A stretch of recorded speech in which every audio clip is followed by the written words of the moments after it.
Un nuage de poussière s'élevait derrière le chariot de Mary Collins, alors qu'elle entrait dans Rock Springs au crépuscule.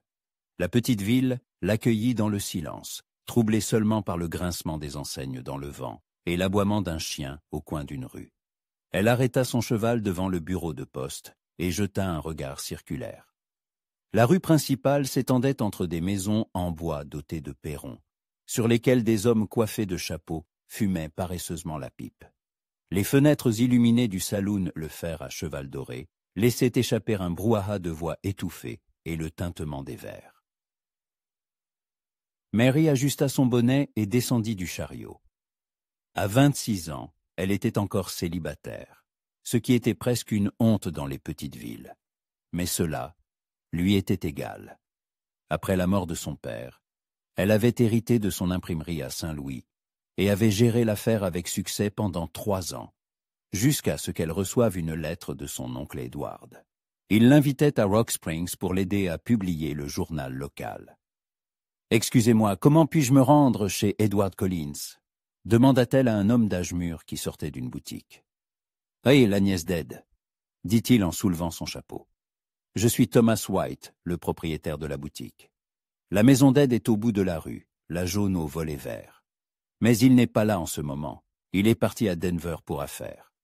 Il sera de retour dans une semaine. » Mary fut déconcertée. Son oncle n'avait rien mentionné de tel dans sa lettre. « Où puis-je loger en attendant ?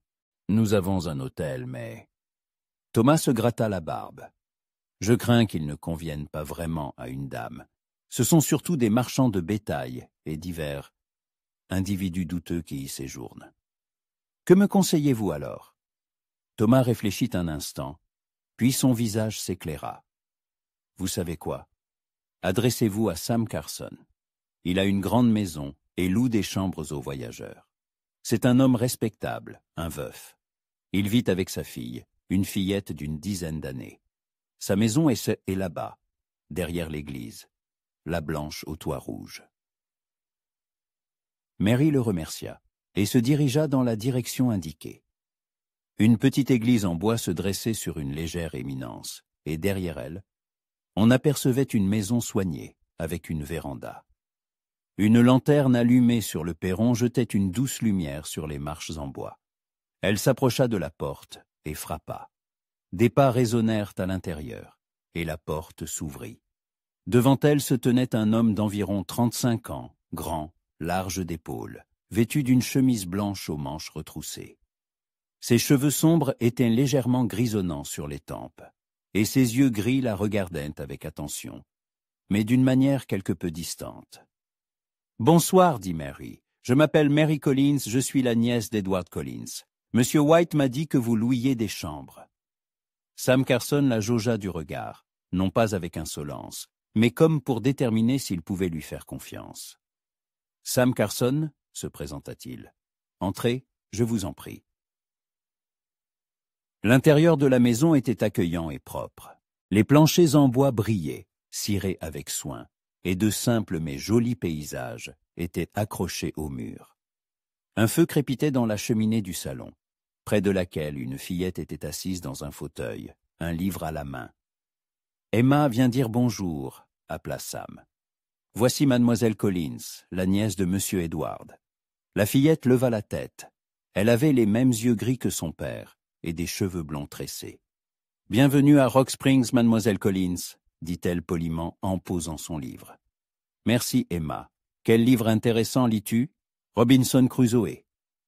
Papa dit que les bons livres nous apprennent à être forts. » Mary sourit. La fillette était bien élevée et intelligente, ce qui en disait long. « J'ai une chambre de libre à l'étage, » dit Sam. 15 $ par semaine, petit déjeuner et dîner inclus.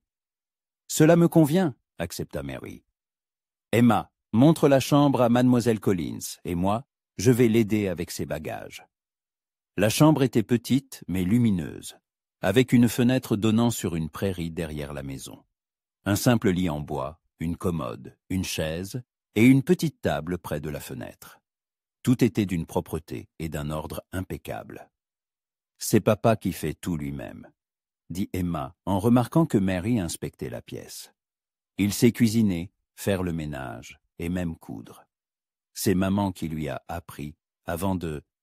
La fillette ne termina pas sa phrase, et Mary comprit qu'elle avait touché un sujet sensible. « Ton père est très attentionné, » dit-elle doucement. Sam entra avec sa valise et la posa contre le mur. « Le dîner est à 7 heures du matin et à 6 heures du soir, » dit-il en évitant son regard. « Si vous avez besoin de quoi que ce soit, n'hésitez pas. » Et il sortit en refermant la porte, et Mary se retrouva seule. Elle s'approcha de la fenêtre et regarda dehors. La lune éclairait les vastes étendues de la prairie où l'herbe ondulait. Au loin, des coyotes hurlèrent, et ce son était à la fois mélancolique et magnifique. Le lendemain matin, Mary fut réveillée par l'odeur du bacon grillé et du café frais. Elle se habilla rapidement et descendit. Dans la cuisine, Sam se tenait près du poêle, retournant des œufs, tandis qu'Emma mettait la table. « Bonjour, salua Mary. »« Bonjour, mademoiselle Collins, » répondit Sam sans se retourner. « Asseyez-vous, le petit déjeuner est prêt. » Ils mangèrent principalement en silence. Sam demandait de temps en temps à sa fille ses projets pour la journée, et elle lui parlait de ses leçons et de ses jeux. Avec ses amis, Mary se sentait un peu mal à l'aise, comme si elle perturbait leur routine bien établie. « Monsieur Carson, » s'adressa-t-elle à son hôte, « que faites-vous dans la vie ?»« J'ai un atelier, » répondit-il brièvement.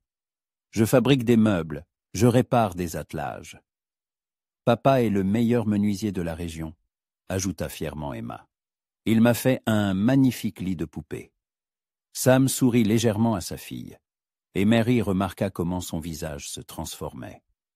Mais lorsqu'il la regarda, le sourire disparut. Après le petit déjeuner, Mary partit explorer la ville. Rock Springs était une ville typique de la frontière.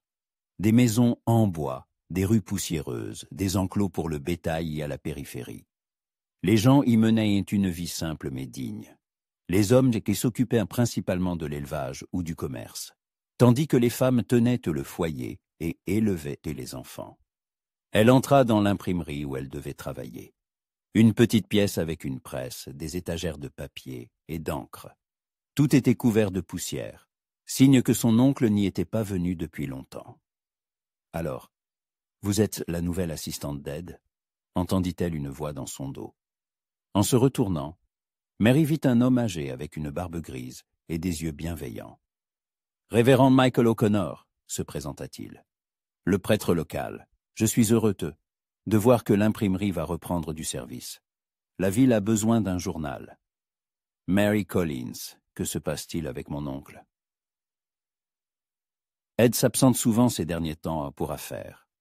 Il dit chercher de nouvelles opportunités. Mais je crois qu'il est simplement fatigué de la monotonie d'une petite ville. Ils discutèrent encore un peu, puis le père O'Connor s'en alla. Mary commença à nettoyer, réfléchissant à sa décision de venir ici. À Saint-Louis, elle avait une vie bien établie, des amis, des clients réguliers. Ici, il fallait tout recommencer. Le soir, en rentrant chez Sam, elle le trouva sur la véranda. Il réparait un outil, concentré sur son travail à la lueur d'une lampe à pétrole. « Comment s'est passée votre journée ?» demanda-t-il sans lever la tête. « Bien, j'ai inspecté l'imprimerie, fait connaissance avec la ville. Rock Springs peut sembler ennuyeux après une grande ville. Je ne suis pas du genre à avoir besoin de divertissement, » répondit Mary en s'asseyant sur les marches du perron. « J'aime le calme. » Sam leva les yeux vers elle, la regardant droit dans les yeux pour la première fois de la journée. Peu de femmes disent cela. Peut-être n'avez-vous pas connu les bonnes femmes. Une lueur de douleur traversa son regard, rapidement remplacée par de la méfiance. Peut-être, répondit-il sèchement, avant de se replonger dans son travail. Mary comprit qu'elle avait dit quelque chose de déplacé. Elle se leva et se dirigea vers la maison, mais se retourna sur le seuil. « Bonne nuit, monsieur Carson. »« Bonne nuit, mademoiselle Collins. » Allongée dans son lit, Mary écoutait les bruits de la prairie nocturne et pensait à l'homme étrange chez qui elle logeait. Sam Carson était poli, mais gardait ses distances, comme s'il craignait de se rapprocher. Une tristesse habitait ses yeux, une tristesse qu'il dissimulait soigneusement au monde. Qu'était-il arrivé à sa femme? Et pourquoi réagissait-il si douloureusement à toute mention des femmes? Pendant ce temps, dans l'atelier derrière la maison, Sam travaillait encore à la lueur de la lampe, bien qu'il fût tard. Le travail l'aidait à ne pas penser, à ne pas se souvenir. Mais ce soir-là, ses pensées revenaient sans cesse à sa nouvelle pensionnaire. Mary Collins ne ressemblait pas aux autres femmes qui venaient à Rock Springs. Elle dégageait une force intérieure, une indépendance qui l'attirait et l'effrayait à la fois. Il posa son outil et se frotta les yeux fatigués. 2 ans s'étaient écoulés depuis la mort de Sarah, mais la douleur était encore vive. Il s'était juré de ne plus jamais laisser personne entrer dans son cœur. Il était trop douloureux de perdre ceux que l'on aime. Une semaine s'était écoulée depuis que Mary s'était installée chez Sam Carson. Pendant ce temps, elle avait réussi à remettre l'imprimerie en ordre et même à publier le premier numéro du Rock Springs Herald depuis 2 mois. Son oncle Edward n'était toujours pas revenu de Denver, n'envoyant qu'un bref télégramme. « Retardé, gère les affaires toi-même. »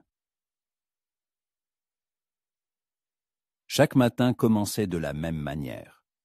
Un petit déjeuner en silence, des phrases polies mais froides de la part de Sam, et la joie sincère d'Emma, qui semblait être la seule dans la maison à ne pas sentir la tension entre les adultes. Ce jeudi pluvieux, Mary se réveilla plus tôt que d'habitude. Dehors, la pluie tambourinait sur le toit, et le vent courbait les branches du vieux chêne dans la cour. Elle se leva et s'approcha du miroir, arrangeant ses cheveux châtains qui s'étaient ébouriffés pendant la nuit. Son reflet la regardait avec des yeux verts, ces mêmes yeux que son père appelait « couleur de forêt printanière ». Mary ne s'était jamais considérée comme une beauté, mais elle savait que son visage était agréable. Des traits réguliers, des lignes douces, des lèvres pleines qui se pliaient facilement en un sourire.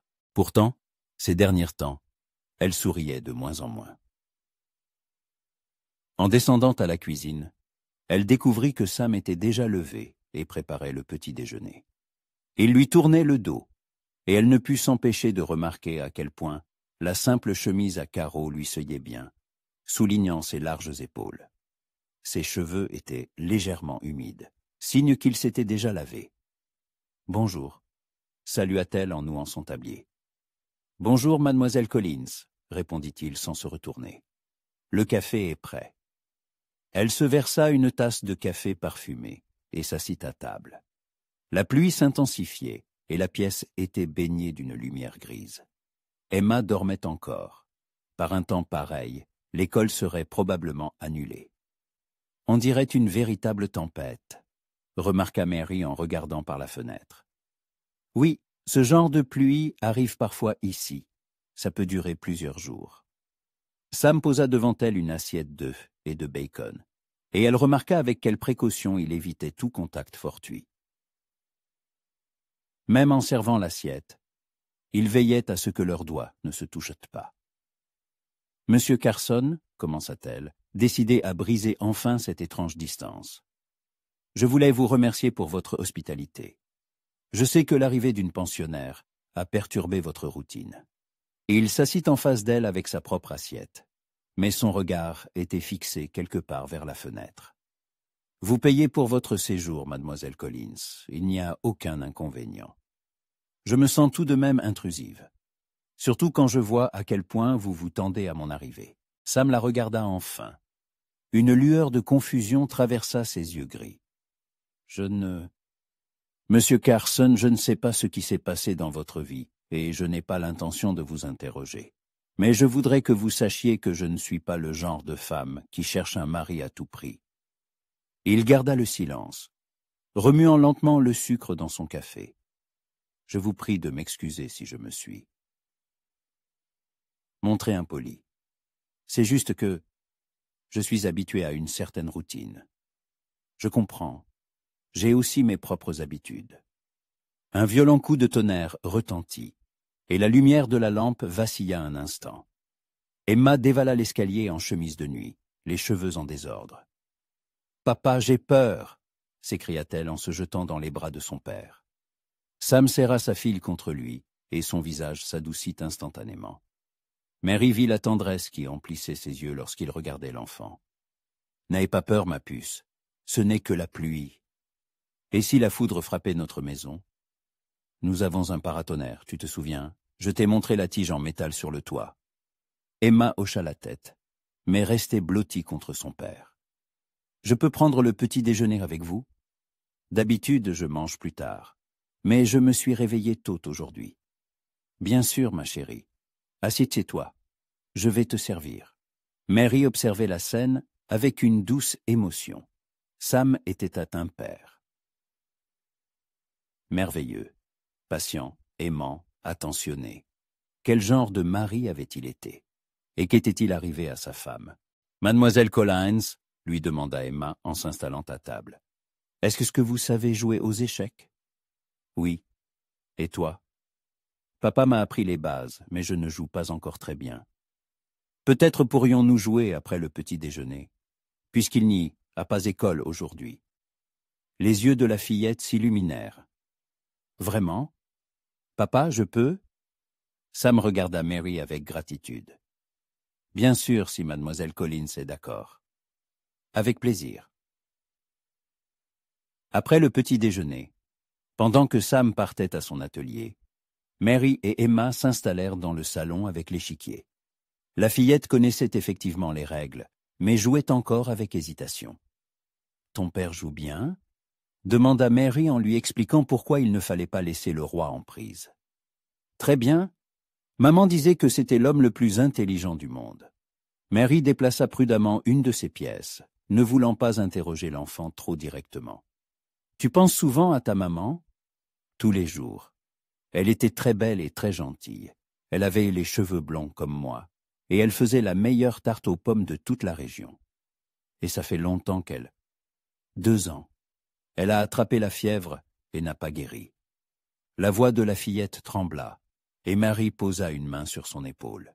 « Je suis vraiment désolée, Emma. Papa est devenu très triste après ça. Il croit que je ne le remarque pas, mais je le vois. Surtout le soir quand il est assis sur la véranda et qu'il regarde les étoiles. Maman aimait regarder les étoiles. Mary sentit sa gorge se serrer.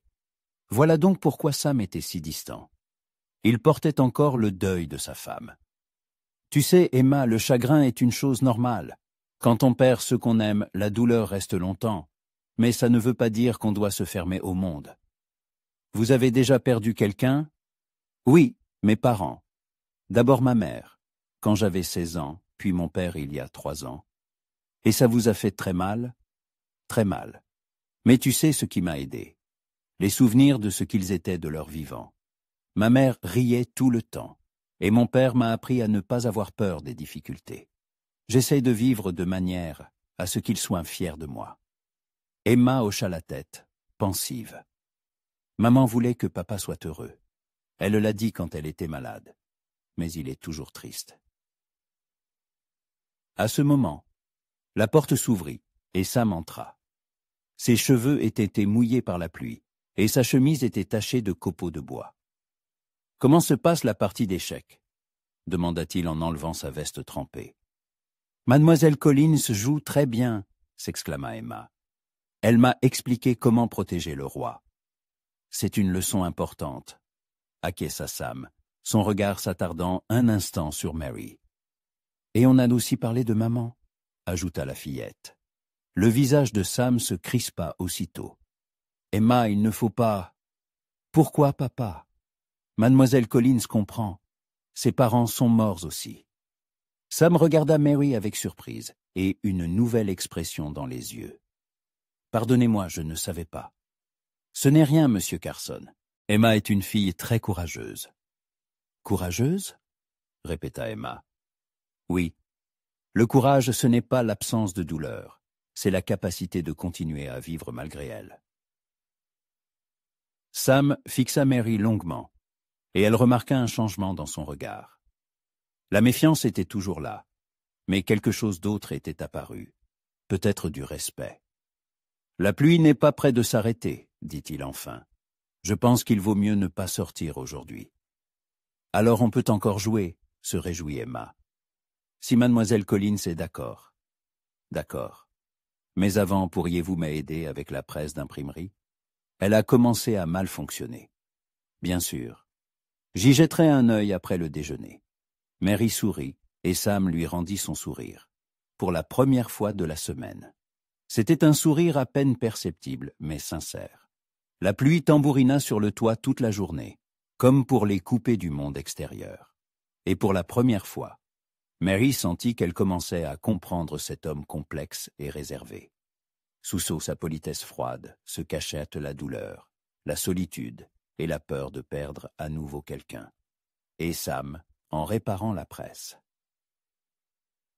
Dans l'imprimerie ce soir-là, pensait à la façon naturelle dont Mary avait parlé à Emma, à la facilité avec laquelle elle avait trouvé les mots justes. Il y avait longtemps que personne n'avait compris sa fille ainsi.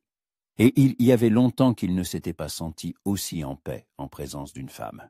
Mais il n'était pas encore prêt à se l'avouer. 2 autres semaines passèrent, et la vie à Rock Springs reprit progressivement son cours. Mary publiait le journal 2 fois par semaine, couvrant les événements locaux, des nouvelles sur les prix du bétail aux annonces des services religieux. Les habitants commençaient à s'habituer à elle, et elle, à leur rythme de vie paisible. Ses relations avec Sam avaient également changé. Il restait réservé, mais la froideur avait disparu. Le matin, ils pouvaient discuter de la météo ou de leurs projets pour la journée. Et le soir, ils s'attardaient parfois dans la cuisine pendant qu'elle se préparait un thé avant de dormir. Ce mardi ensoleillé, Mary travaillait à l'imprimerie, composant un article sur la prochaine fête des récoltes, lorsque la porte s'ouvrit brusquement pour laisser entrer un homme en costume élégant. Il était de taille moyenne, brun, avec une moustache soignée et un sourire assuré. « Mademoiselle Collins, je présume », dit-il en retirant son chapeau. « James Morgan, avocat. J'ai entendu dire qu'une charmante journaliste était arrivée en ville. » Mary s'essuya les mains sur son tablier et se tourna vers le visiteur. Quelque chose dans son regard la mit sur ses gardes. Il la dévisageait avec trop d'insistance. « Bienvenue à l'imprimerie, Monsieur Morgan. En quoi puis-je vous aider? Je voudrais passer une annonce dans votre journal, pour mes services juridiques. Bien sûr. Quelle taille d'annonce vous intéresse? » Pendant qu'elle lui montrait les tarifs, Morgan ne cessait de la dévisager.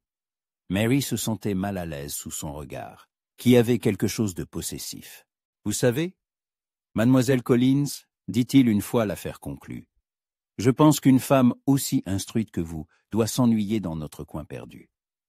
Pas du tout. Je me plais ici.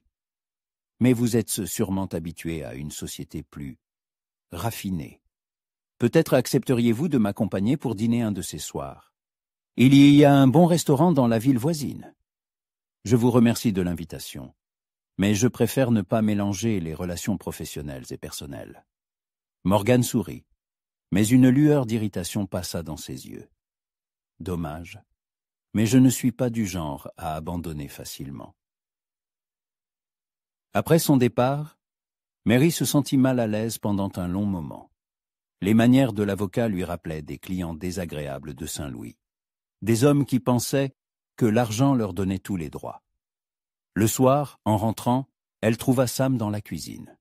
Il nettoyait du poisson pour le dîner. « Comment ça va à l'imprimerie » demanda-t-il sans lever la tête.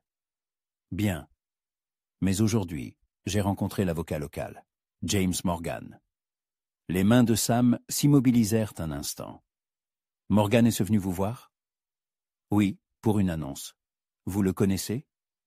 Sam posa son couteau et se tourna vers elle. Il y avait une lueur d'inquiétude dans ses yeux.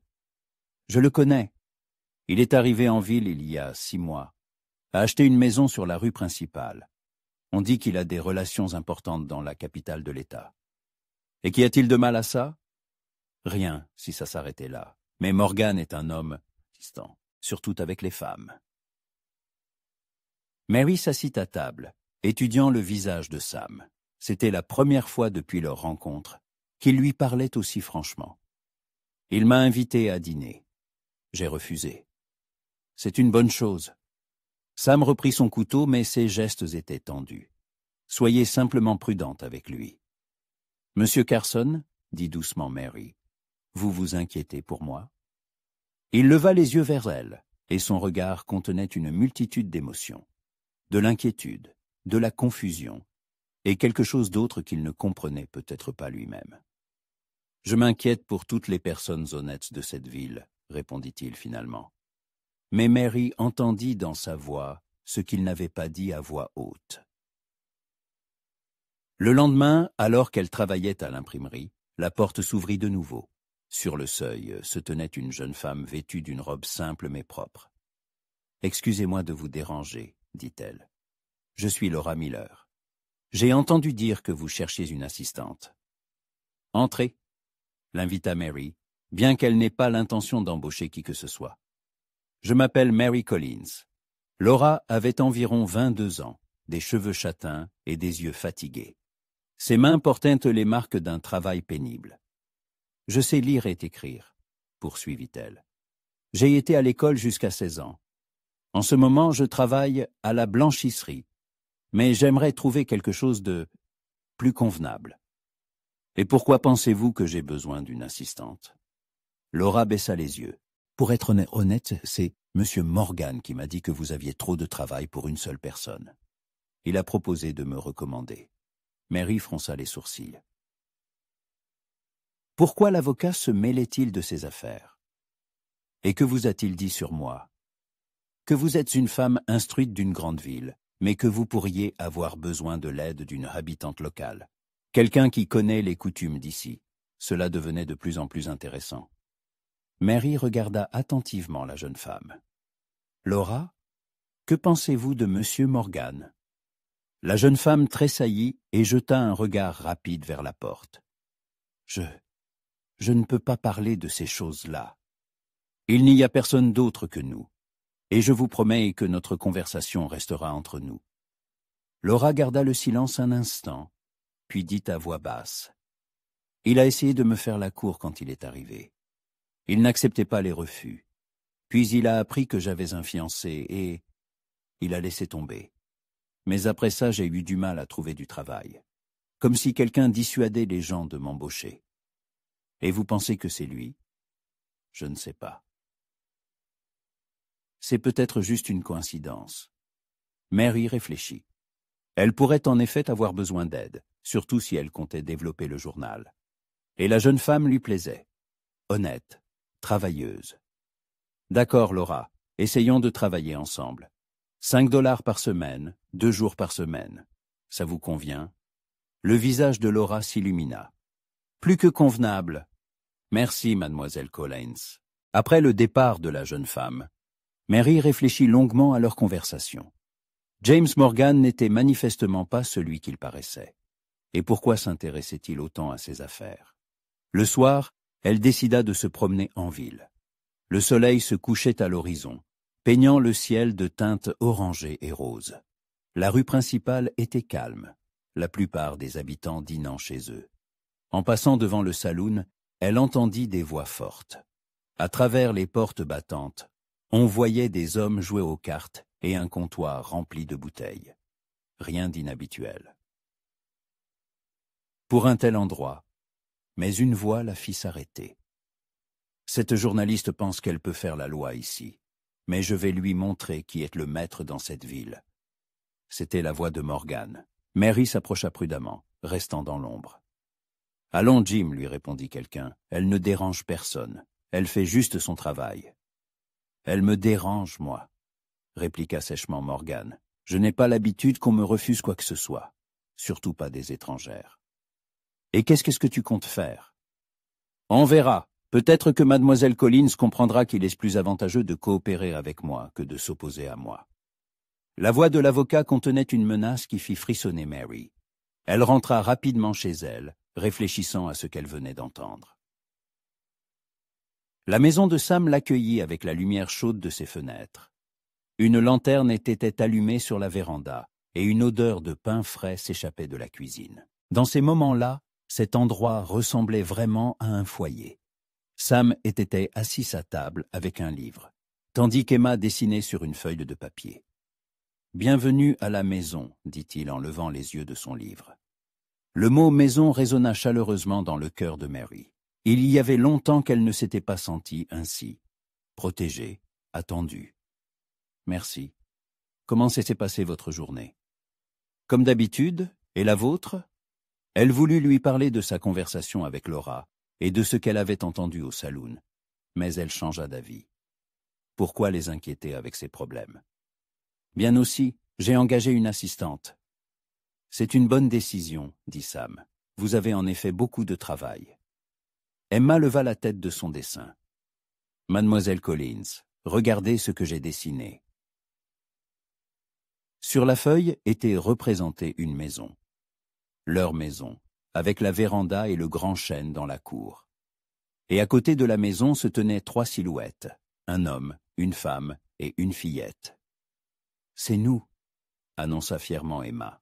« Papa, moi et vous. » Mary sentit sa gorge se nouer. Dans le dessin de l'enfant, il ressemblait à une famille. Sam regardait aussi le dessin, son expression indéchiffrable. « C'est un très beau dessin, Emma, » dit doucement Mary. « Je peux le garder ?»« Bien sûr, » se réjouit la fillette.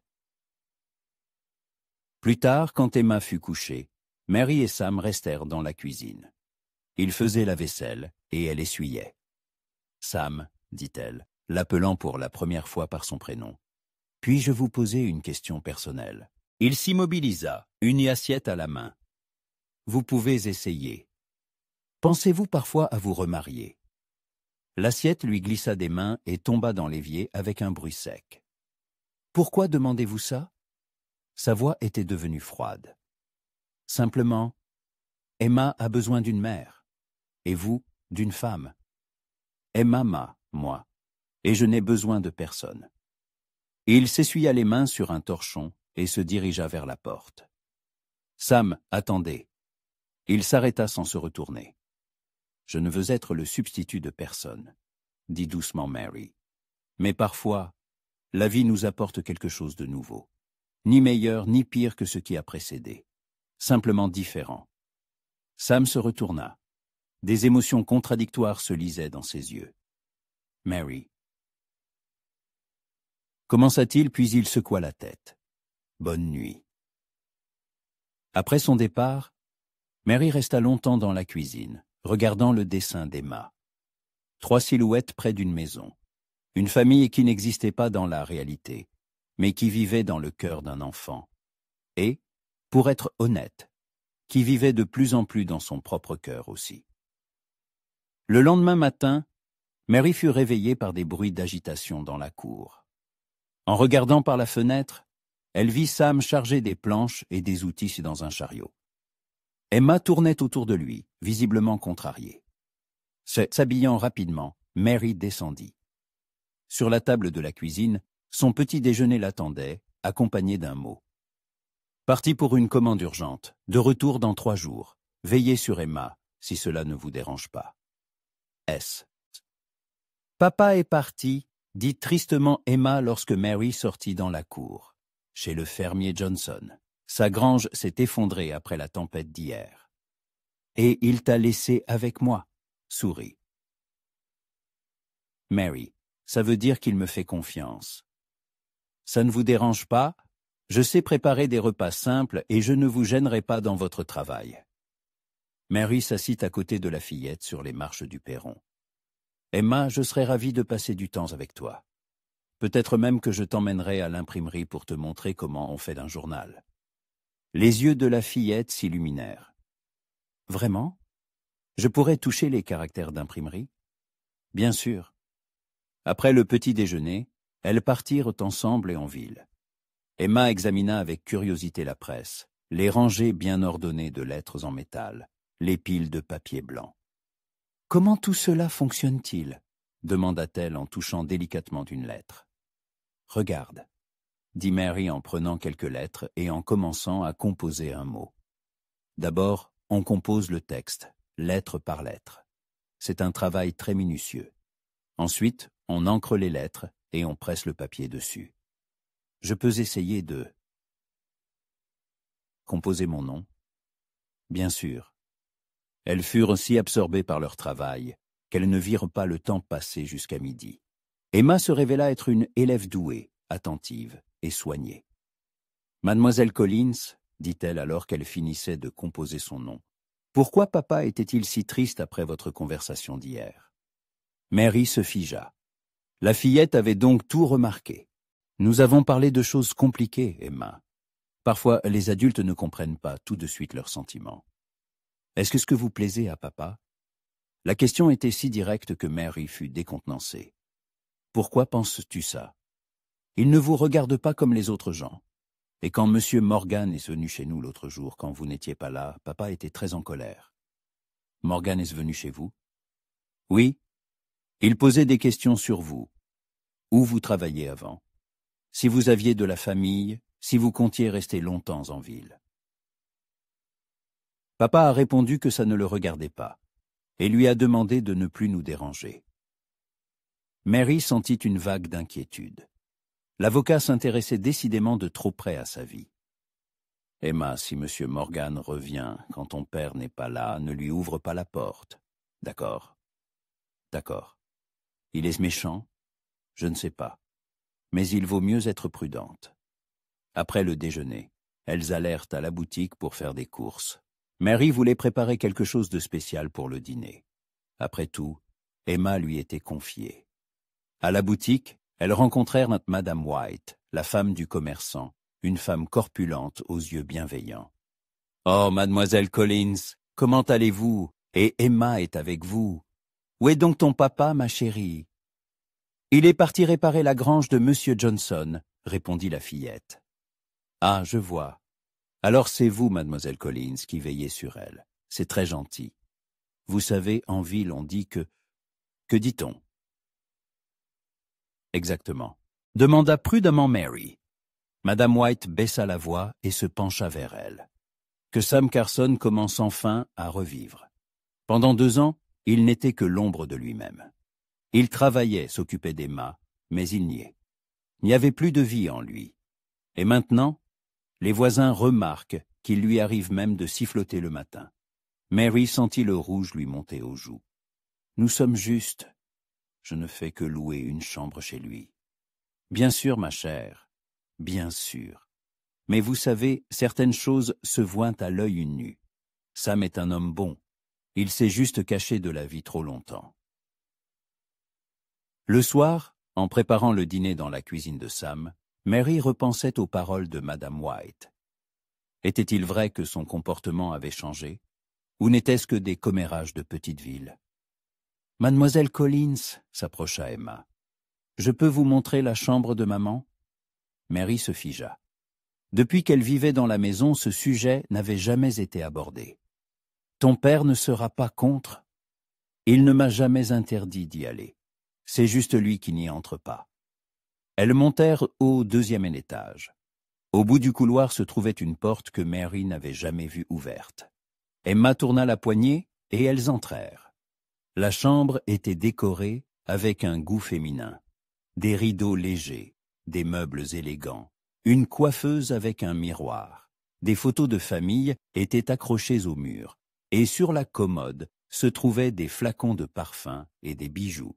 « La voilà, » dit Emma en s'approchant d'une grande photo au mur. « Ma maman. » Sarah Carson était en effet une très belle femme. Des cheveux blonds, un visage doux, des yeux bienveillants. On y retrouvait la même douceur et la même chaleur que chez Emma. « Elle est très belle, » dit doucement Mary. « Oui, papa dit que je lui ressemble. Et il dit aussi qu'elle avait un cœur bon et qu'elle aimait aider les gens. » Mary examinait la pièce quand un détail la frappa. Tout y avait été laissé tel quel, comme du vivant de Sarah. Même le livre sur la table de chevet était ouvert, comme si sa propriétaire venait de s'absenter et allait revenir d'un instant à l'autre. « Emma, ton père vient souvent ici? » ?»« Non, jamais. Il a dit que c'était mes souvenirs de maman et que je pouvais venir quand je voulais. Mais lui, il dit que maman vit maintenant dans son cœur et qu'il n'a pas besoin de cette chambre. » Mais Mary comprenait la vérité. Sam n'entrait pas ici non pas parce qu'il n'avait pas besoin de souvenirs, mais parce qu'il lui causait une douleur trop intense. « Mademoiselle Collins, dit soudain Emma, pourriez-vous aimer un homme qui a déjà eu une femme ?» La question prit Mary au dépourvu. « Que veux-tu dire ?»« Eh bien, si vous tombiez amoureuse de papa, est-ce que ça ne vous ferait pas de la peine qu'il ait aimé maman ?» Mary s'assit sur le bord du lit et serra la fillette dans ses bras. « Emma, l'amour n'est pas une compétition. Un cœur peut contenir beaucoup d'amour, et l'un n'annule pas l'autre.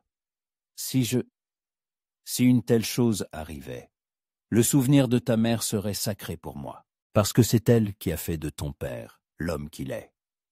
Et est-ce que papa pourra aimer à nouveau? Je ne sais pas, ma chérie. C'est à lui seul de décider. » Elles sortirent de la chambre, refermant doucement la porte. Mais l'image de Sarah Carson resta avec Mary. Une femme jeune, belle.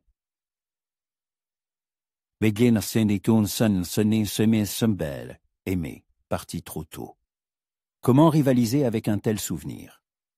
Le lendemain, Laura Miller vint à l'imprimerie pour son premier jour de travail. Elle se révéla être une élève douée et maîtrisa rapidement les bases de la composition. « Mademoiselle Collins, dit-elle pendant une pause, je voulais vous prévenir. Monsieur Morgan m'a demandé hier comment se passait mon travail chez vous.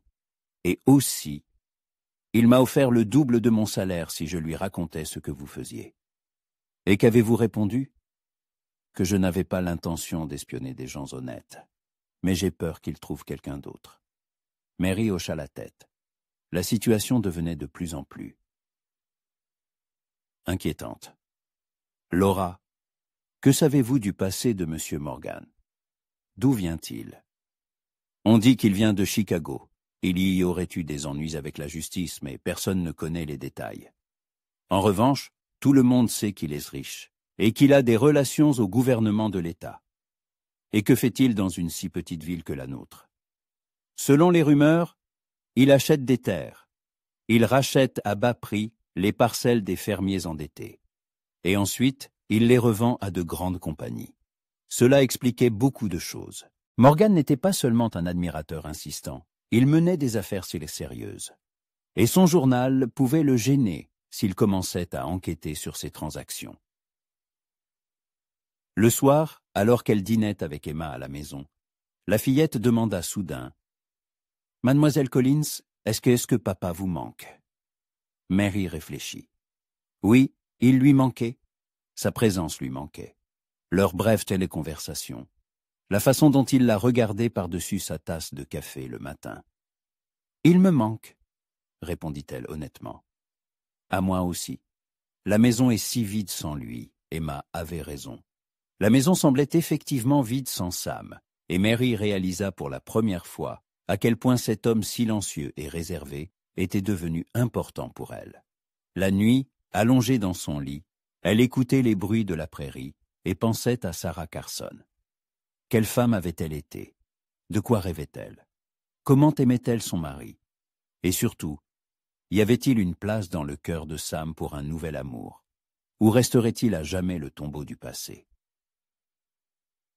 Et quelque part à 50 miles de Rock Springs, dans la ferme de Johnson, Sam Carson était allongé sur une meule de foin et ne parvenait pas non plus à dormir.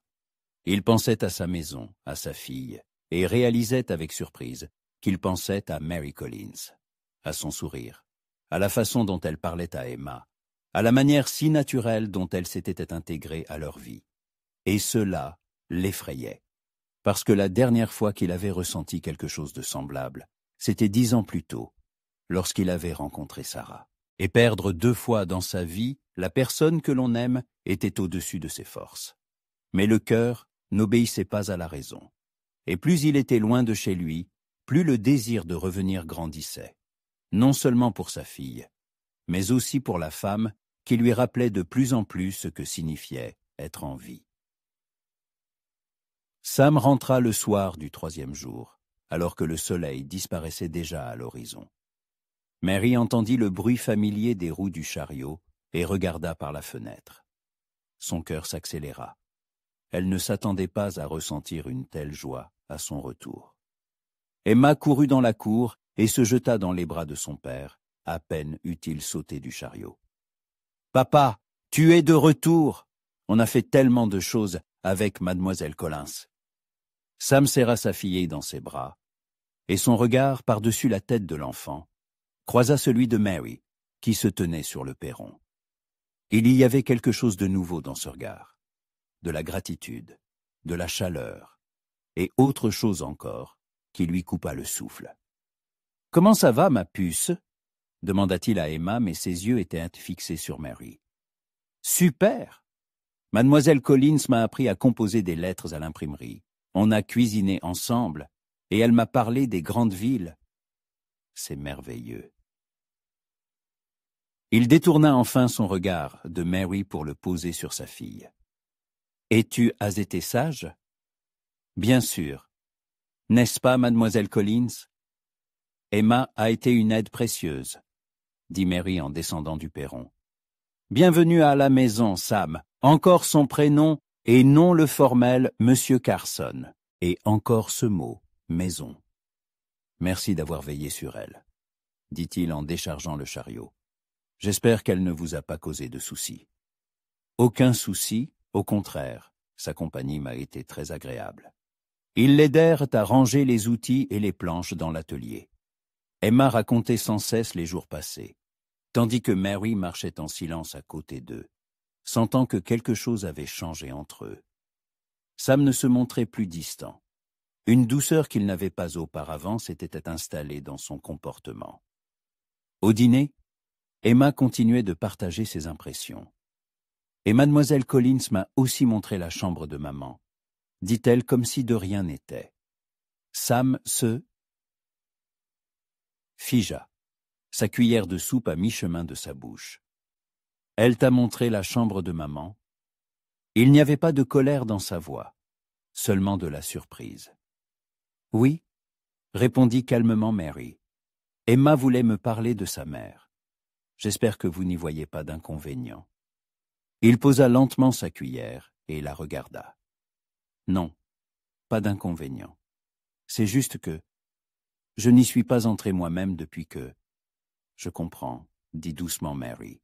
« Papa, » intervint Emma, « pourquoi n'entres-tu pas dans la chambre de maman?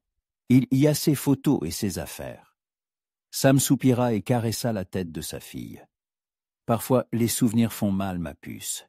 Il m'est plus facile de me souvenir de maman d'une autre manière. Mais mademoiselle Collins a dit que les amours ne sont pas en compétition, et que si elle aimait un homme qui en avait aimé une autre avant, ce ne serait pas une mauvaise chose. » Mary sentit le rouge lui monter au visage. Emma rapportait leur conversation avec une innocence enfantine, sans comprendre l'impact de ses paroles. Sam se tourna lentement vers Mary. « C'est ce que vous avez dit ? » « Nous parlions.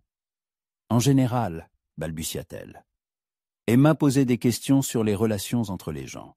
« Et elle a aussi dit qu'un cœur peut contenir beaucoup d'amour, » ajouta Emma. Un silence s'installa. Sam regardait Mary, et elle ne savait plus où poser les yeux.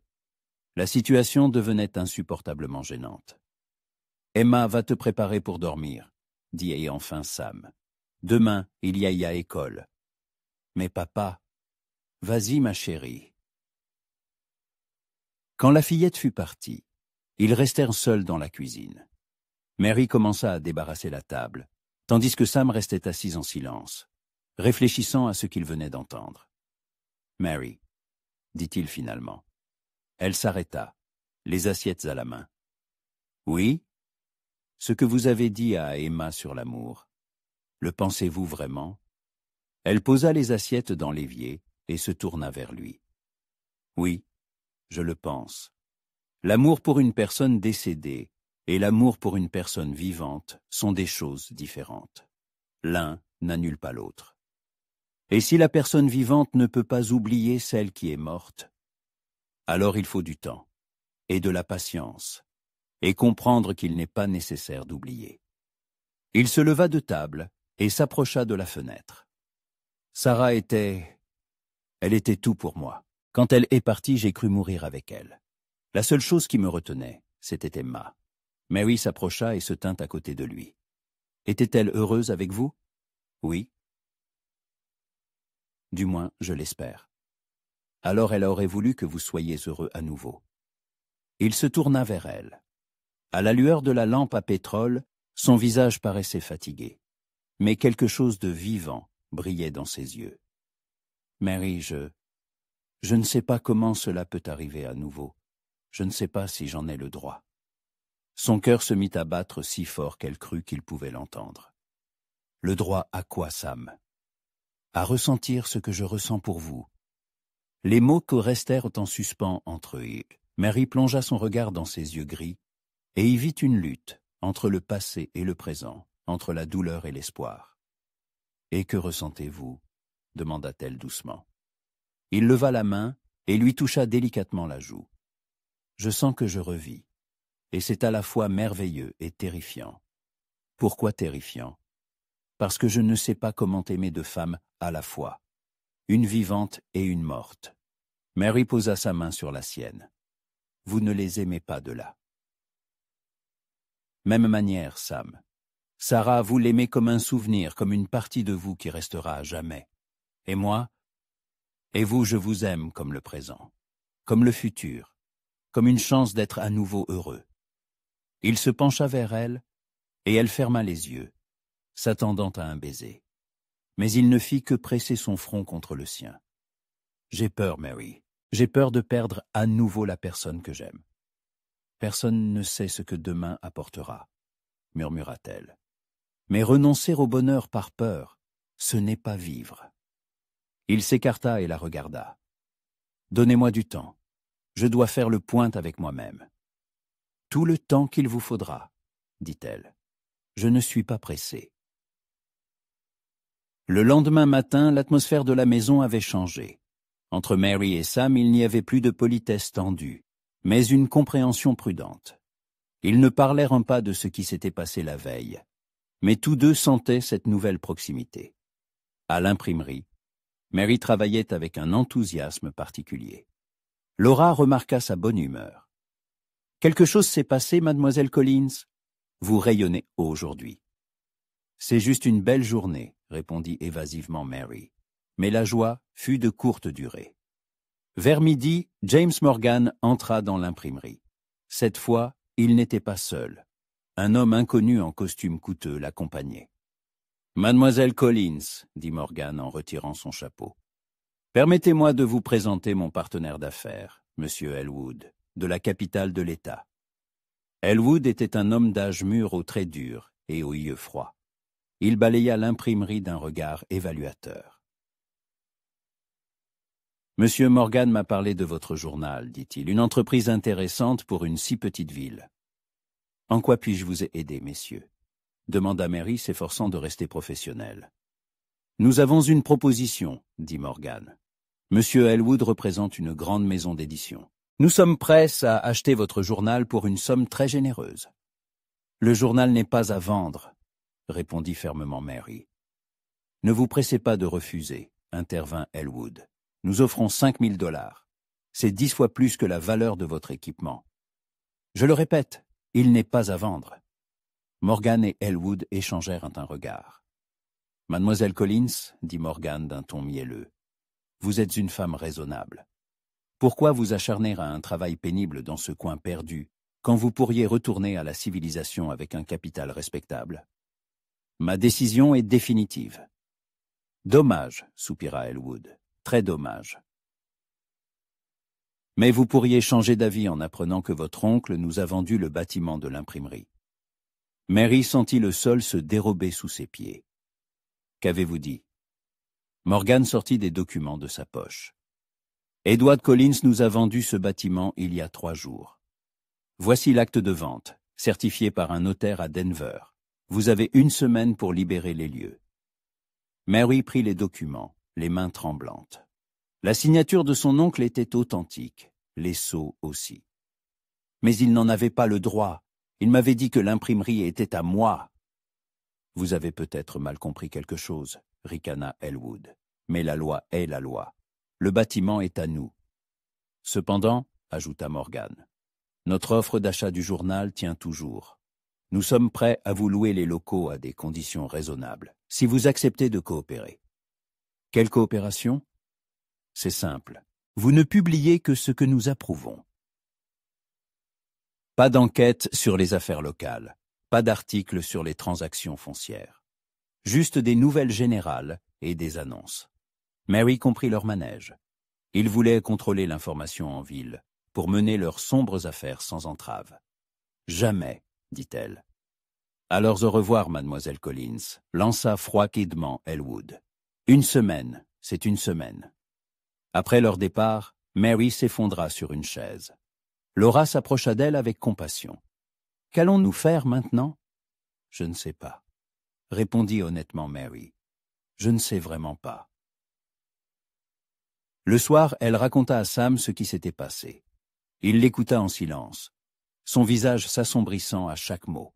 « Votre oncle vous a donc trahi, dit-il finalement. On dirait bien. Je ne comprends juste pas pourquoi il m'a fait venir ici s'il comptait vendre l'imprimerie. Peut-être ne le prévoyait-il pas, mais Morgan lui a fait une offre qu'il ne pouvait pas refuser. Ou une menace qu'il ne pouvait pas refuser. Ils étaient assis dans la pénombre de la cuisine. Emma dormait déjà, et la maison était plongée dans le silence. « Qu'allez-vous faire » demanda Sam. « Je ne sais pas. Peut-être que je vais devoir retourner à Saint-Louis. » Ces mots leur firent mal à tous les deux. Sam lui prit la main. « Ne partez pas. Nous trouverons une solution. » « Quelle solution ?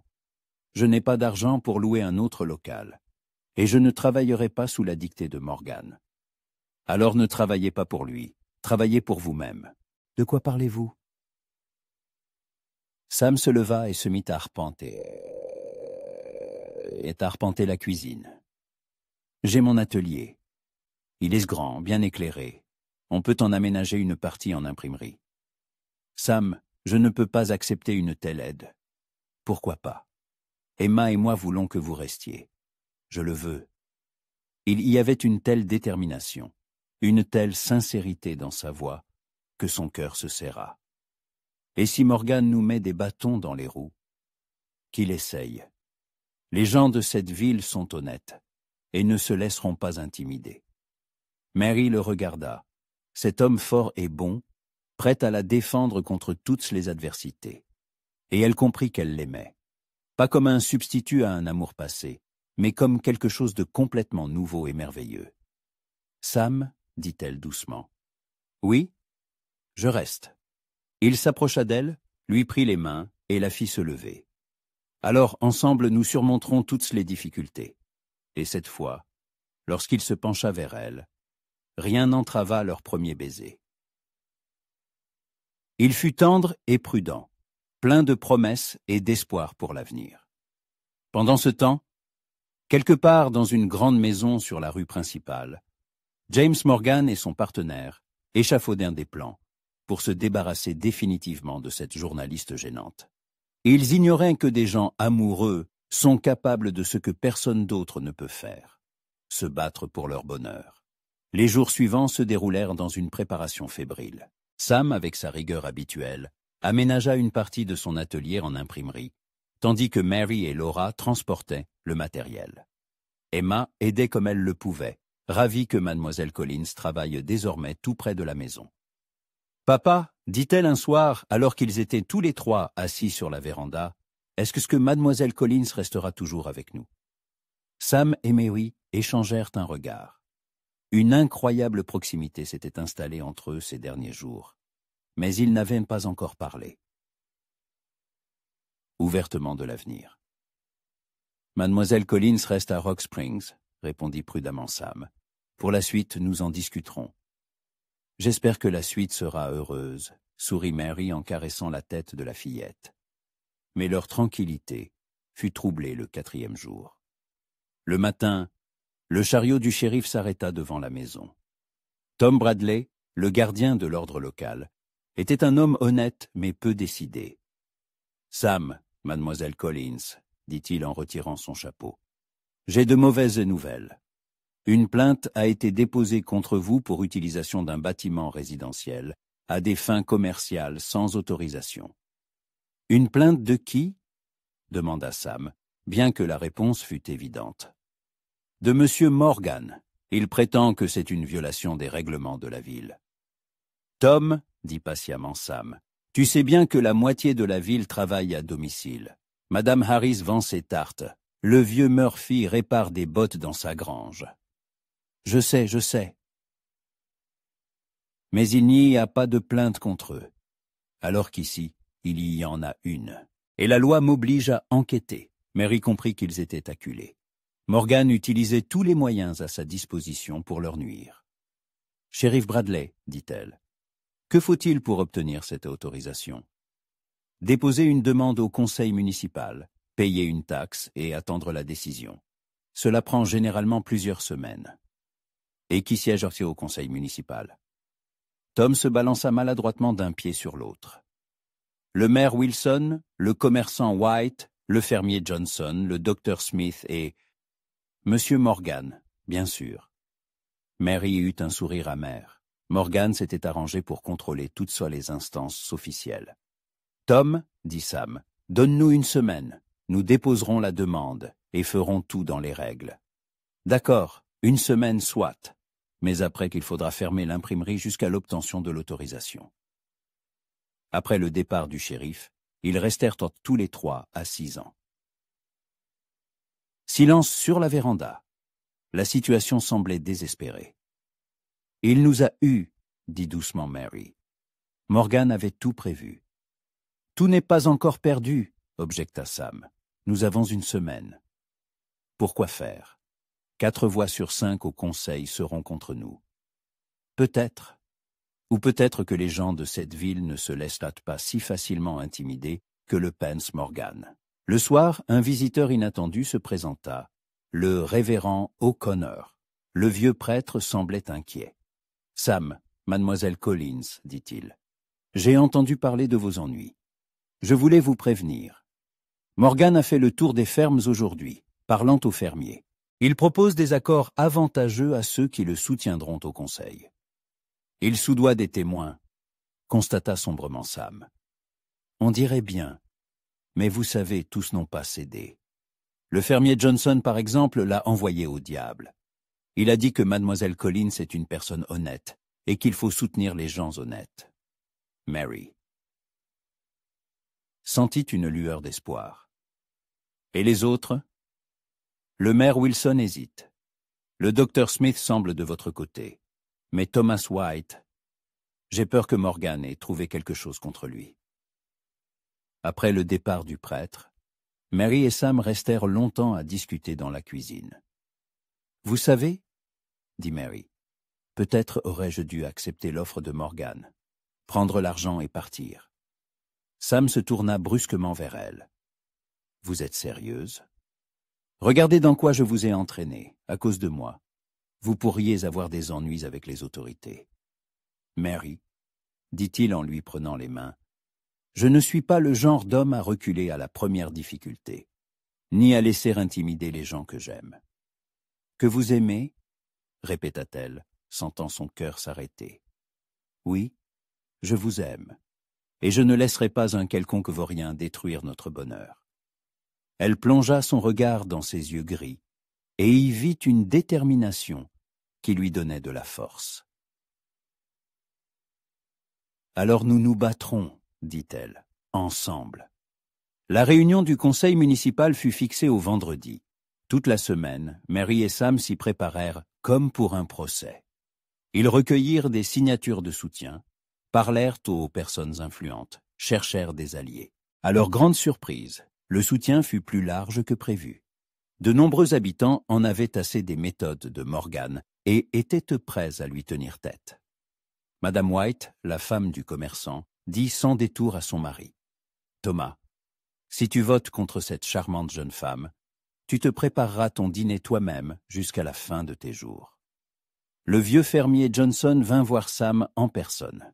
« Écoute, mon garçon, si cet avocaillon réussit à fermer le journal, il s'attaquera ensuite à nos fermes. J'en ai vu des comme lui ailleurs. Ils ne s'arrêtent pas tant qu'ils n'ont pas tout dévoré. Même le docteur Smith, habituellement en retrait de la politique, déclara que la ville avait besoin d'une presse. indépendante. Le vendredi soir, la mairie était bondée. On n'avait pas vu une telle foule depuis les élections du maire. Mary était assise au premier rang, à côté de Sam et d'Emma, qui avaient insisté pour venir soutenir sa mademoiselle Collins. Le maire Wilson, un homme corpulent aux favoris grisonnants, ouvrit la séance.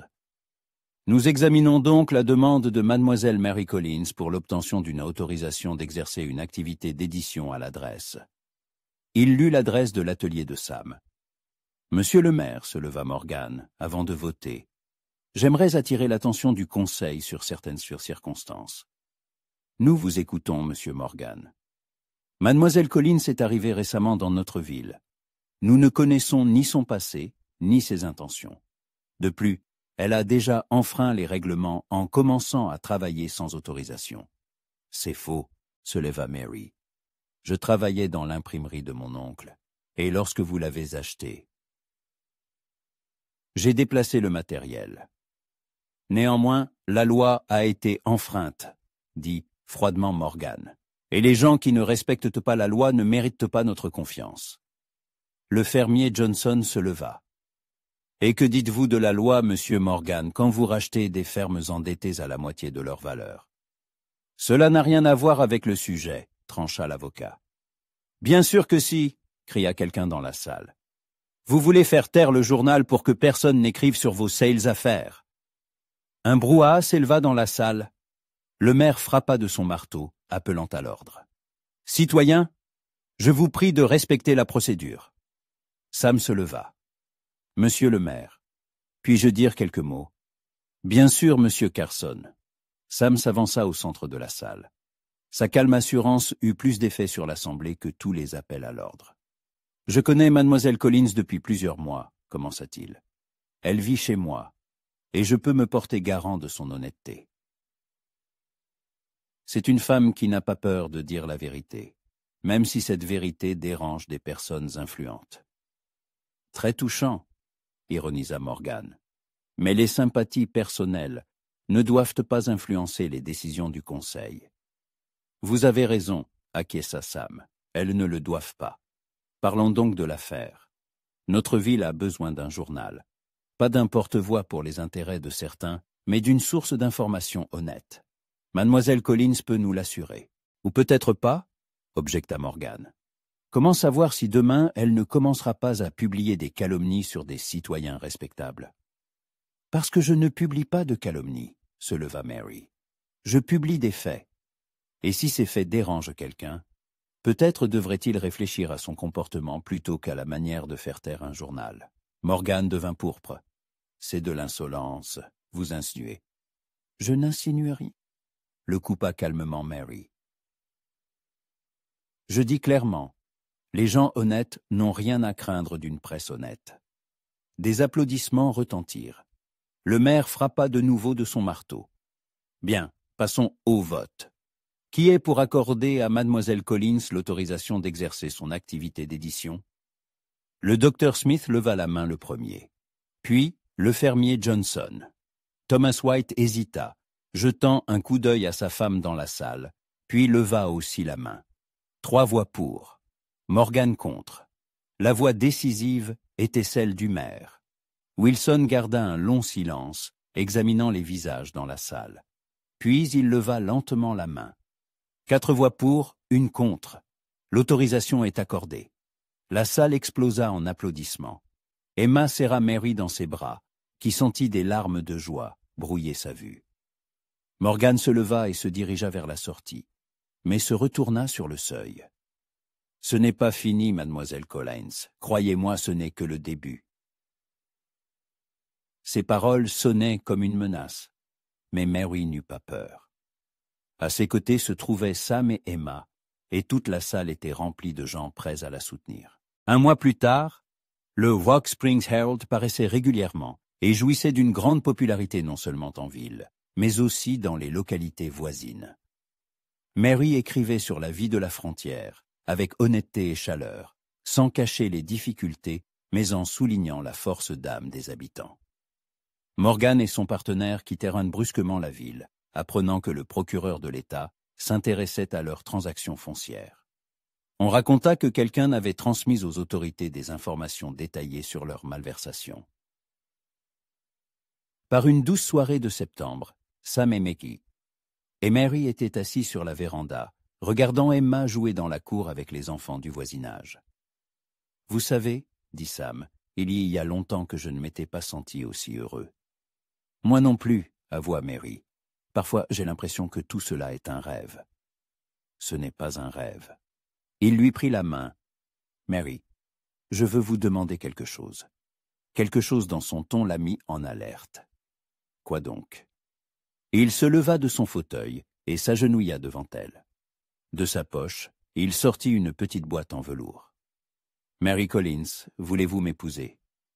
Elle le regarda, cet homme fort et honnête qui avait réappris à aimer, et son cœur déborda de bonheur.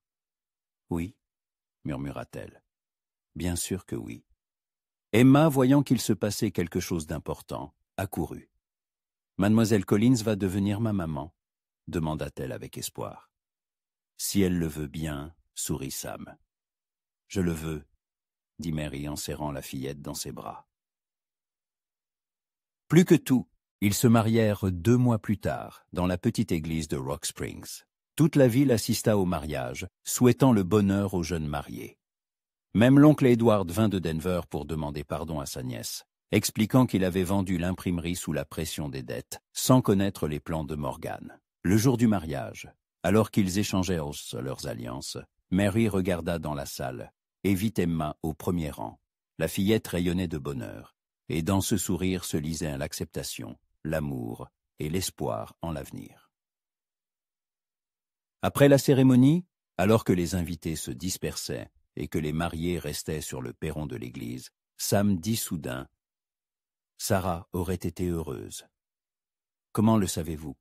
« Parce qu'elle nous aimait tous les deux, moi et Emma, et elle aurait voulu que nous soyons heureux. » Mary comprit qu'il avait raison. Sarah Carson n'était pas sa rivale. Elle était l'ange gardien de leur famille, celui qui les avait réunis. Ce soir-là, pour la première fois en 2 ans, Sam entra dans la chambre de sa défunte femme. Mary l'accompagna. Ils se tinrent devant la photo de Sarah, et Mary ne ressentit aucune jalousie, mais de la gratitude. « Merci, » dit-elle doucement au portrait. « Merci d'avoir fait de lui un homme qu'on peut aimer. » Sam la serra dans ses bras, et ils sortirent de la pièce, laissant le passé à sa place. Non pas oublié, mais ne faisant plus obstacle à l'avenir. Et l'avenir était radieux. Le journal prospérait. Emma grandissait en enfant heureuse. Et le rire résonnait de nouveau dans la maison. Parfois le soir, quand le vent soufflait sur la prairie et que les étoiles s'allumaient au-dessus de Rock Springs, Mary pensait à l'étrange façon dont la vie est si faite. Comment la douleur peut mener à la joie, les pertes à de nouvelles richesses, et comment la peur d'un nouveau sentiment peut se transformer en l'amour le plus profond. Elle n'avait plus peur d'être un substitut, car elle avait compris l'essentiel. En amour véritable, personne ne remplace personne. Chaque amour est unique, comme chaque être humain. Et un cœur assez grand pour un amour trouvera toujours de la place pour un autre. L'histoire de Mary et Sam devint une légende à Rock Springs. On la racontait aux enfants et aux petits-enfants, comme l'exemple que le véritable amour trouve toujours son chemin, malgré tous les obstacles. Et que parfois les plus belles histoires commencent par des mots simples. J'ai une chambre de libre.